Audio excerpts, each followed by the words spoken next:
नमस्कार साथियों, आप देख रहे हैं श्याम न्यूज लाइव और मैं हूं आपके साथ श्याम किशोर यादव। सोमवार को मैनपुरी पहुंचे सपा के राष्ट्रीय अध्यक्ष अखिलेश यादव भाजपा पर आक्रामक नजर आए। उन्होंने कहा कि बहराइच में जानबूझकर भाजपा ने दंगा कराया, चुनाव आगे आए, ऐसे में सवालों के जवाब न देने पड़े और भाजपा ने राजनीतिक लाभ लेने के लिए दंगा कराया है। अखिलेश यादव करहल उपचुनाव के प्रत्याशी तेज प्रताप यादव के नामांकन में पहुंचे थे। उन्होंने कलेक्ट्रेट स्थित परिसर में पत्रकारों को संबोधित करते हुए उन्होंने कहा कि अखिलेश जी, कांग्रेस गठबंधन को लेकर के क्या कहेंगे? कांग्रेस कह रही है कि हम चुनाव नहीं लड़ेंगे, नाराजगी दिखा रही है कि हम 2 सीट नहीं चाहिए। अभी नामांकन चलने समय है। ये हम 2 दलों की बात है, हम लोग रास्ता निकालेंगे। जी, अयोध्या की मिल्की को सीट थी जो थी उसको कानूनी पेचीदगी का स्वरूप दिया गया, लेकिन ऐसा कुछ है नहीं वहाँ। क्या कारण है? सच्चाई आप भी जानते हो। जिस सरकार ने बीएलओ हटाए हों, सब अधिकारियों को हटा दिया हो, अपनी मनमर्जी के अधिकारी पोस्ट कर दिए हो। मुख्यमंत्री जी एक बार नहीं कई बार गए, कई बार विकास का पैकेज भी दिया उन्होंने। और जब इंटरनल सर्वे करवाया उन्होंने तो इंटरनल सर्वे में बीजेपी हार रही थी। फिर मुख्यमंत्री ने बार बार कार्यक्रम लगाया और बार बार कार्यक्रम लगाने के बाद सर्वे करवाया, उसमें भी बीजेपी हार रही। जी, करहल में डिप्टी सीएम आए हुए थे, वहाँ पर 69,000 जो शिक्षक भर्ती के अभ्यर्थी थे वो प्रदर्शन कर रहे थे, उनके ऊपर एफआईआर दर्ज की गई, उनको जेल भेजा गया डिप्टी सीएम के प्रोग्राम। मैंने पहले भी कहा कि ये किसी को न्याय नहीं दे सकती। भारतीय जनता पार्टी किसी को भी न्याय नहीं दे सकती। जो न्याय नहीं दे सकता वो सम्मान भी नहीं कर सकता। और लोकतंत्र की खूबसूरती यही है कि अगर कोई विरोध कर रहा है, कोई नाराजगी है, तो कम से कम उसकी बात सुननी चाहिए। ये जो सत्ता की ताकत से जो मुकदमे लगाए या जेल भेजा है या उनको परेशान किया जा रहा है, यही जनता है इनका हिसाब किताब करेगी इस चुनाव। एक बार मुख्यमंत्री, उप मुख्यमंत्री और कई बार रोजगार के मेले, विकास के मेले जो है अब सरकार का उतना समय नहीं है जितना समय था उनका।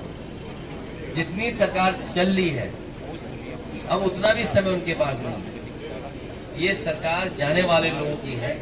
जनता इनको इस चुनाव में हरा करके विदाई का रास्ता खोल देगी। डीएपी खाद को लेकर मारामारी चल रही है। कहीं खाद नहीं। और अभी मान लीजिए धान तैयार होने जा रहा है, क्या सरकार का इंतजाम है कि किसानों को सही कीमत दे देंगे? जिन लोगों ने कहा कि किसानों की आय दोगुनी कर देंगे, धान तैयार हो गया, क्या तैयारी है धान खरीदने की? किसानों को पराली जलाने से सर, एक सवाल है सर, इलेक्शन के ये पराली वाला बड़ा सवाल है। सरकार को किसान के साथ अन्याय नहीं करना चाहिए। सर, एक सवाल है, अभी इलेक्शन के दौरान भी आपने ईवीएम को लेकर सवाल करेंगे, आप एलन मस्क ने भी ईवीएम पे सवाल करेंगे, इवन अमेरिका में भी साकिब, हाँ पूछ लो विवादित। जिस तरह टेक्नोलॉजी आगे बढ़ रही है और टेक्नोलॉजी से कई बार आपको सूचनाएं मिलती हैं कि टेक्नोलॉजी के माध्यम से घटना हुई है।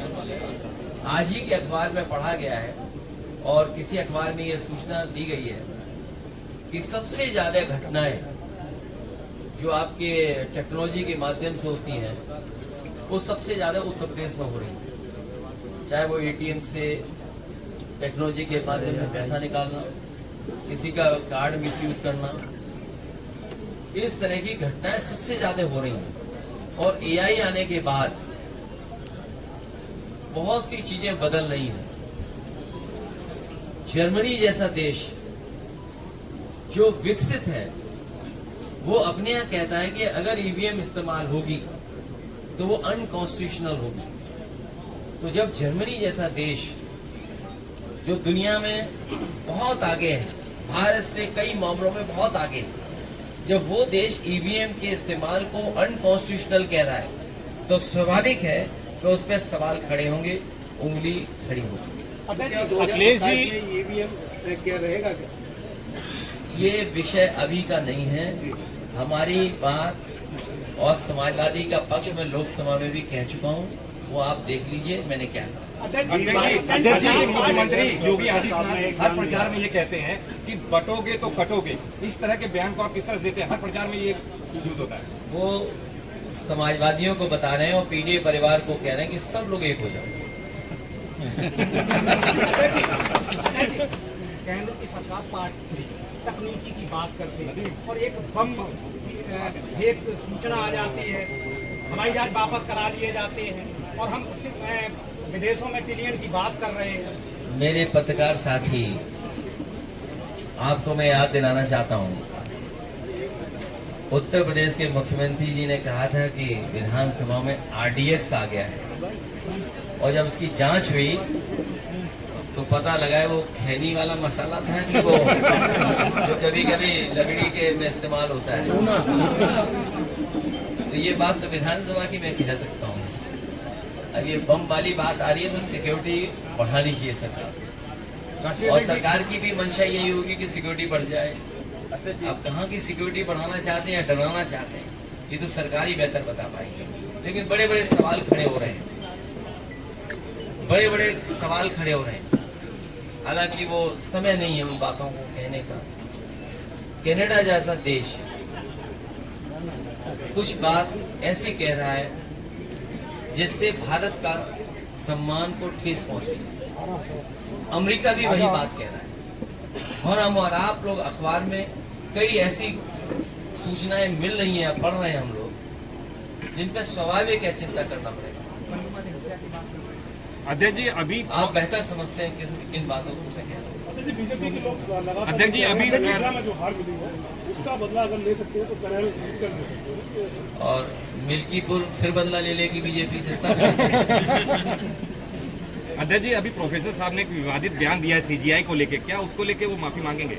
नहीं, मेरी जानकारी में नहीं है। सुप्रीम कोर्ट के सीजीआई साहब का सब सम्मान है और हम तो बहुत सम्मान करते हैं, बहुत सम्मान करते हैं।